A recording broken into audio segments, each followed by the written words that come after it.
pencemaran nama baik yang terjadi pada 31 Oktober 2013 dan 27 Agustus 2013 lalu di Gelora Bung Karno. Secara terpisah, Sandiaga menyatakan meminta agar polisi melakukan penjadwalan ulang pemeriksaan dirinya. Sandi mengaku tidak bisa hadir dalam pemeriksaan hari ini karena surat pemanggilan dirinya dikirim pada hari Kamis, sementara jadwal kampanye sudah disusun jauh hari.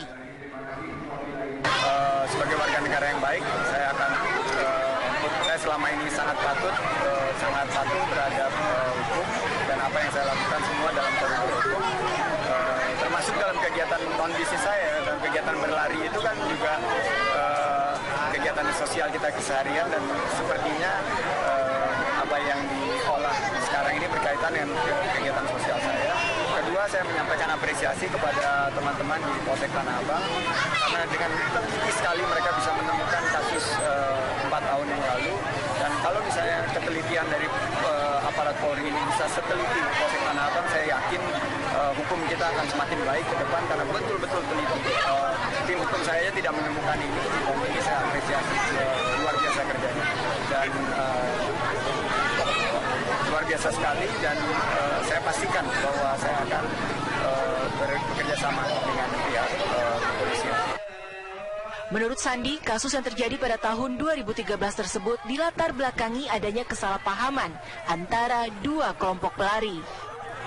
Dari Jakarta, Yoga Kuspratomo, Asben Benef.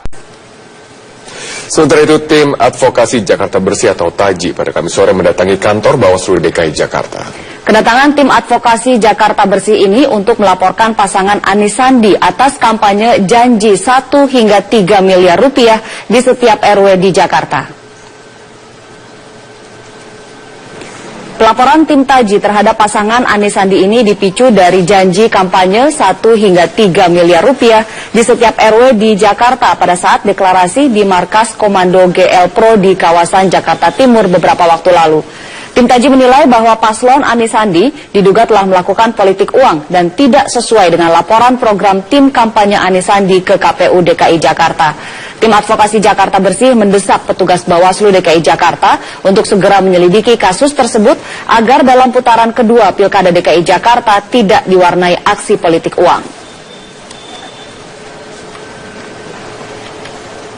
Proses secara hukum karena menurut kami ini merupakan tindak pidana murni, tindak pidana yang masuk dalam Undang-Undang Pilkada. Pasal 73 ayat 1 dan 2 dengan tegas mengatakan bahwa setiap calon yang menjanjikan uang itu masuk ranah pelanggaran tindak pidana pilkada. Menjelang pemilihan gubernur dan wakil gubernur DKI Jakarta putaran kedua, rencana calon gubernur Basuki Cahayapurnama akan belusukan dan calon wakilnya yaitu Jarod Saiful Hidayat hari ini kembali ke kampung halamannya di Blitar. Sementara itu, calon wakil gubernur Sandiaga Uno tidak hadir di jadwal sosialisasi dengan warga di Menteng.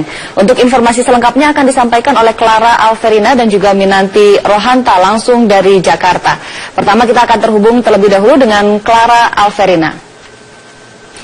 Clara, apa agenda kampanye Ahok dan Jarod hari ini? Ya, Ani, rencananya nanti siang calon gubernur DKI Jakarta Basuki Cahayapurnama akan melakukan belusukan. Meski demikian kami masih belum mendapatkan konfirmasi lebih lanjut terkait dengan rencana belusukan Ahok ini. Sudah memasuki hari keempat putaran kedua kampanye putaran kedua Pilkada DKI Jakarta. Namun memang jika dibandingkan dengan pasangan calon lainnya Anies dan Sandi, Ahok dan Jarod intensitas untuk berkampanye dan belusukannya memang lebih sedikit jika dibandingkan dengan Anies Sandi. Meski demikian kami juga mendapatkan informasi bahwa kemarin bahkan saat ini Ahok sedang melakukan belusukan. Meski demikian memang kegiatan belusukan yang dilakukan oleh Ahok ini sifatnya internal dan tidak dapat diliput oleh media. Dan kami juga meski memang tidak terlalu banyak belusukan, baik Ahok dan Jarod ini lebih banyak untuk merapatkan barisan internalnya. Di antaranya seperti kemarin Ahok melakukan pertemuan atau rapat koordinasi bersama dengan tim pemenangan, kemudian anggota pengurus partai pendukung dan juga relawan. Dalam kesempatan tersebut dibahas mengenai strategi untuk memenangkan pasangan wakil gubernur nomor urut 2 Basuki Cahayapurnama dengan Jarod Saiful Hidayat, dan disepakati beberapa hal. Pertama ialah terkait dengan pemetaan kira-kira siapa saja yang harus ditempatkan untuk wilayah Jakarta Timur dan juga Jakarta Selatan untuk semakin meningkatkan dukungan suara untuk Basuki dan juga Jarod. Sementara siapa-siapa saja yang juga harus ditempatkan di Jakarta Utara dan juga Jakarta Barat untuk mempertahankan suara Ahok Jarot yang sudah cukup tinggi di kawasan Jakarta Utara dan juga Jakarta Barat. Selain itu juga dibahas bahwa tim pemenangan akan disepakati bahwa mereka akan lebih banyak belusukan ke bawah, begitu pula juga dengan Ahok dan Jarot yang akan lebih banyak belusukan dalam kampanye ini. Sementara kami dapatkan informasi bahwa hari ini, dari kemarin, calon wakil gubernur DKI Jakarta Jarod Saiful Hidayat sedang melakukan pulang ke kampung halamannya, yakni di Blitar, Jawa Timur, dan untuk melakukan kegiatan ziarah ke makam Presiden Republik Indonesia pertama, yakni Soekarno, dan juga berziarah ke makam orang tuanya. Rencananya Ahok akan berada di Surabaya dan Blitar selama 3 hari dan akan kembali ke Jakarta besok atau hari Sabtu. Jarod. Ani. Baik, Clara, saya akan menyapa rekan Minanti. Minanti, apa penyebab Sandi tidak datang di sosialisasi warga? Ya, Ani, jadi informasi dari tim media Sandiaga Uno memang ada miskomunikasi antara jadwal yang telah disebarkan kepada wartawan ternyata berbeda dengan tim sosialisasi dan kampanye dari Sandiaga Uno. Karena Sandiaga Uno sebenarnya tidak mengetahui ada jadwal sosialisasi di Menteng Sukabumi Gang 9. Hal ini sangat disayangkan karena sebenarnya warga Menteng Sukabumi Gang 9 sudah menanti Sandiaga Uno. Mereka sudah ramai datang dan memang pantauan kami di sana sudah ada beberapa tim medis yang diberikan oleh dari tim Sandiaga Uno untuk mengecek kesehatan warga secara gratis, di mana jadinya warga bisa mengecek kesehatan seperti cek gula, cek darah tinggi, serta kolesterol. Dan memang dari pantauan kami banyak sekali warga yang mengantri untuk melakukan cek kesehatan ini, dan ketika diinformasikan bahwa Sandiaga Uno tidak jadi datang, mereka pun merasa kecewa. Dan memang informasi agenda pertama dari tim media Sandiaga Uno, Sandi akan langsung melakukan sholat Jumat, yaitu di Masjid Daerah Tanah Atas. Dan informasinya memang sebelumnya Sandi mempunyai jadwal pemeriksaan di Polsek Tanah Abang, namun diundur oleh pihak Polsek karena permintaan dari tim kuasa hukum Sandiaga Uno, karena memang sebelumnya Sandiaga Uno akan menjalani pemeriksaan terkait dengan menjadi saksi pencemaran nama baik. Dan saat ini memang saya sudah berada tepat di depan Masjid Baitul Muhni, yaitu di daerah Gatot Subroto, di mana masjid ini merupakan tempat Anies Baswedan melaksanakan sholat Jumat. Dan tadi pun sekitar pukul 12, Anies Baswedan telah tiba di masjid ini dan sekarang sedang menjalani sholat Jumat. Dan nanti ketika selesai sholat Jumat, Anies langsung bertemu dengan tim khusus yang akan menjaga TPS di Jakarta ini terkait dengan pencoblosan putaran kedua. Tempatnya pun masih sama, jika sholat Jumat berada di masjid, dan nanti pun tim dukungan akan berada di perguruan Islam Al-Muhni yang juga berada di Gatot Subroto. Ani.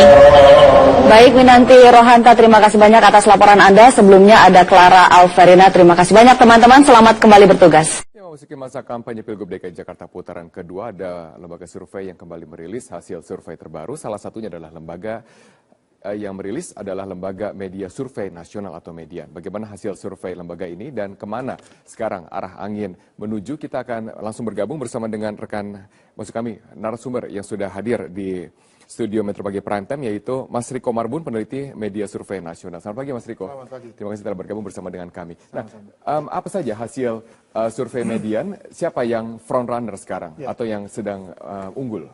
Jadi kalau sebenarnya kita ada beberapa temuan selain elektabilitas ya. Memang pada saat ini sementara itu yang unggul adalah Anies Sandi dengan angka kurang lebih 46,3%, Ahok Jarot 39,7%, dan Andi Arief 14%. Ini artinya sebenarnya walaupun Pak Anies Sandi ini unggul kurang lebih sekitar 6% di atasnya Ahok Jarot, tetapi tidak boleh berpuas diri. Begitu juga dengan Pak Ahok, tidak boleh pesimis. Kenapa? Karena undecided-nya masih 14%. Berarti ini adalah perolehan mereka pada saat survei pada dan saat ini jauh berbeda atau kurang lebih berbeda dengan hasil rekapitulasi terakhir, posisi terbalik. Betul, ada yang mengalami momentum kenaikan, ada juga yang mengalami momentum sedikit penurunan. Seperti Mas Anies ini dia mengalami momentum kenaikan. Kemudian Pak Ahok itu mengalami sedikit momentum penurunan. Nah ini adalah kita lihat ya. Dibandingkan Jadi, dengan hasil rekapitulasi. Turun kurang lebih 3,3%, naiknya 6,3%, undecided-nya 14%. Tapi kita harus ingat juga bahwa kalau kita belajar dari histori putaran pertama ya, kalau kita telah melakukan survei hampir dari setahun yang lalu, suara ini sangat dinamis. Sangat dinamis. Jadi Pak Ahok dulu pernah kami dapatkan di awal-awal itu di atas 50%, November sempat turun, tapi kemudian di akhir dia naik lagi. Begitu. Berapa margin of error dari hasil kurang survei lebih 3%. 3%, berarti ditambah dengan 14%, kemungkinan masih ada 17% suara yang masih beralih. Dan ini belum kita memperhitungkan misalnya apakah nanti pemilih Anies Sandi akan berpindah ke Ahok atau Ahok berpindah ke Anies Sandi. Kalau kita lihat dari suara dari Agus, yaitu sebesar sekitar 17% dari hasil rekapitulasi KPU, kemana suara Agus paling banyak? Ternyata ke Anies Sandi.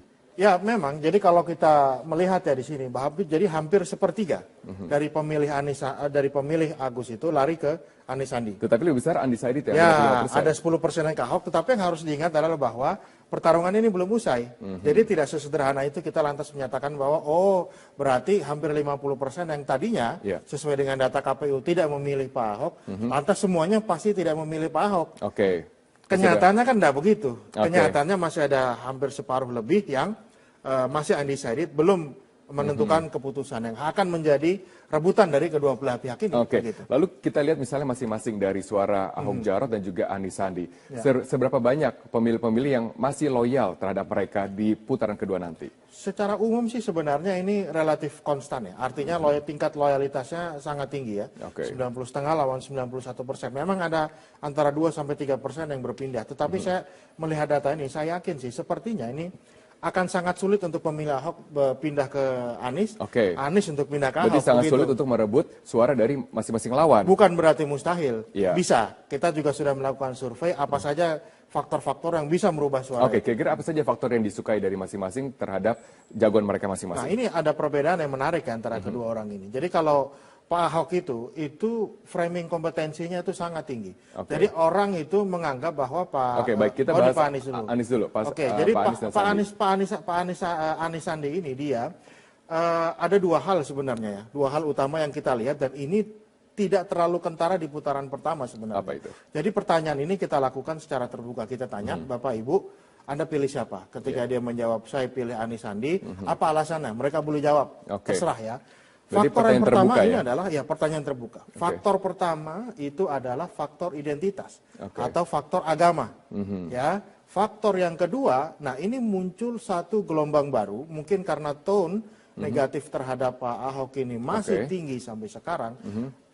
Ada hampir seperempat dari pemilih Anies Sandi itu yang menyatakan saya mau pilih Pak Anies Sandi bukan karena kompetensinya, bukan karena faktor personalnya, tapi saya mau pilih karena yang penting bukan Ahok. Dan itu ditulis Dan itu mereka katakan. Bukan kuesioner. Itu bukan kuesioner. Ini sesuatu yang mereka ungkapkan begitu aja. Ini menurut saya PR terbesar dari yang akan dimiliki oleh Pak Ahok Jarot ya untuk berusaha mengurangi angka itu. Sedangkan kekuatan utama dari Ahok Jarot?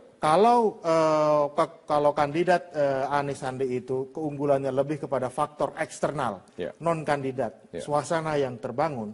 Kalau Ahok Jarot ini kelebihannya lebih kepada faktor kandidatnya.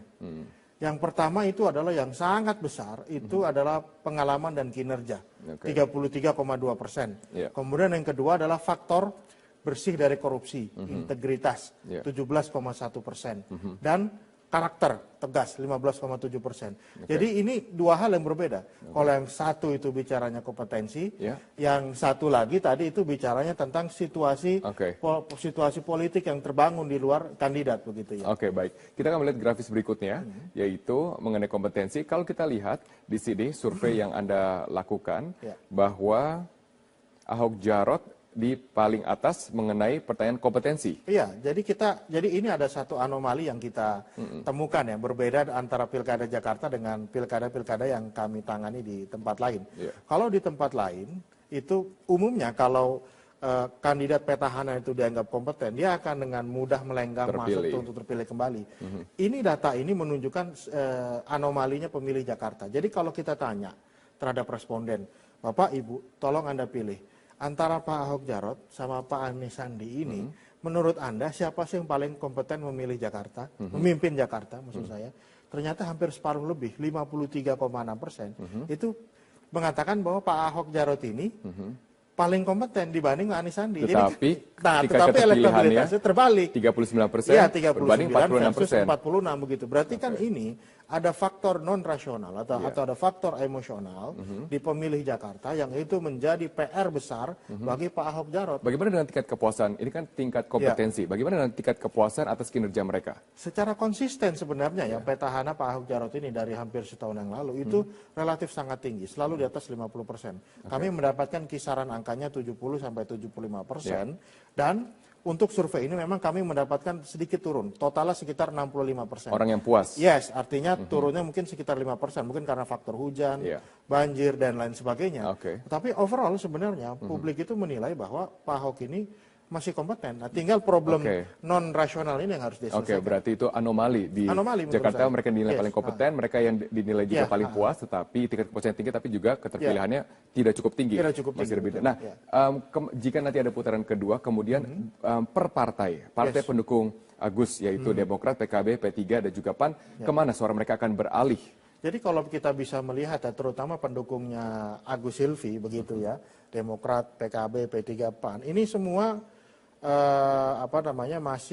masih terbuka untuk kompetisi begitu ya. Jadi kita lihat seperti misalnya Demokrat, justru data yang kami temukan hampir sepertiga itu pilih Pak Ahok, kemudian hampir seperempat pilih Anies Sandi, tapi hampir 40% itu masih undecided.